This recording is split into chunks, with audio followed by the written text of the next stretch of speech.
how do we know that God was pleased with the construction of the tabernacle? This is the question that we seek to answer today as we conclude our verse-by-verse study of the book of Exodus on walking through the Bible. The glory of his cross. If you have a Bible with you, you can turn to Exodus 40. We're going to be reading from verses 34 to 38. If you don't have a Bible, don't worry. Just follow along with us on the screen. The version that we'll be reading from is the New King James Version. So, Exodus 40, beginning at verse 34. Then the cloud covered the tabernacle of meeting, and the glory of the Lord filled the tabernacle. And Moses was not able to enter the tabernacle of meeting, because the cloud rested above it, and the glory of the Lord filled the tabernacle. Whenever the cloud was taken up from above the tabernacle, the children of Israel would go onward in all their journeys. But if the cloud was not taken up, then they did not journey till the day that it was taken up. For the cloud of the Lord was above the tabernacle by day, and fire was over it by night, in the sight of all the house of Israel, throughout all their journeys. We now come to the last section of our study of Exodus. Thus far in this chapter, we have seen Moses erecting the tabernacle, following the completion of all the items by Bezalel, Aholiab, and the gifted artisans. The tabernacle itself was the first to be constructed. After it was raised, the Ark of the Covenant would be placed on the west end of the tabernacle and separated from the holy place by a veil.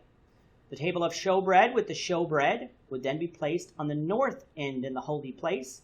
The golden lampstand would be placed and lit facing the table on the south end of the holy place. And the altar of incense would be placed in front of the Ark of the Covenant, but before the veil in the holy place.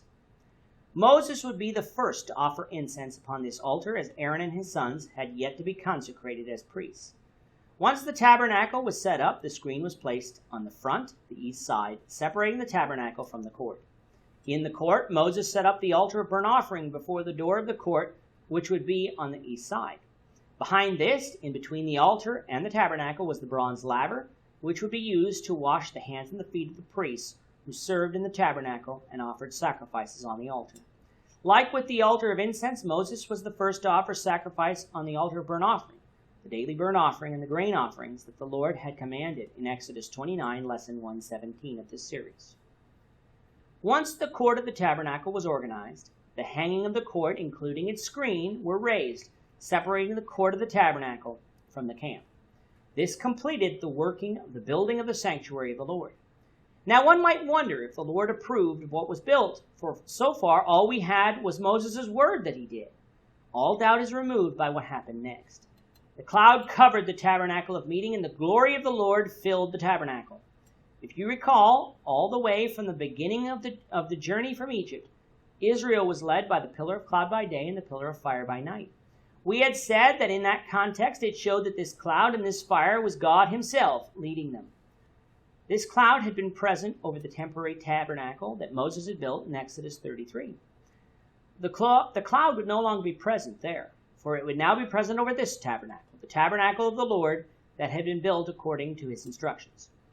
But the cloud didn't just rest over the tabernacle. It covered the tabernacle, and the glory of the Lord filled the tabernacle. This shows us that God approved what was made, for his glory wouldn't fill that which is unholy and unpleasing in his sight. The glory of the Lord was so magnificent that Moses couldn't enter the tabernacle.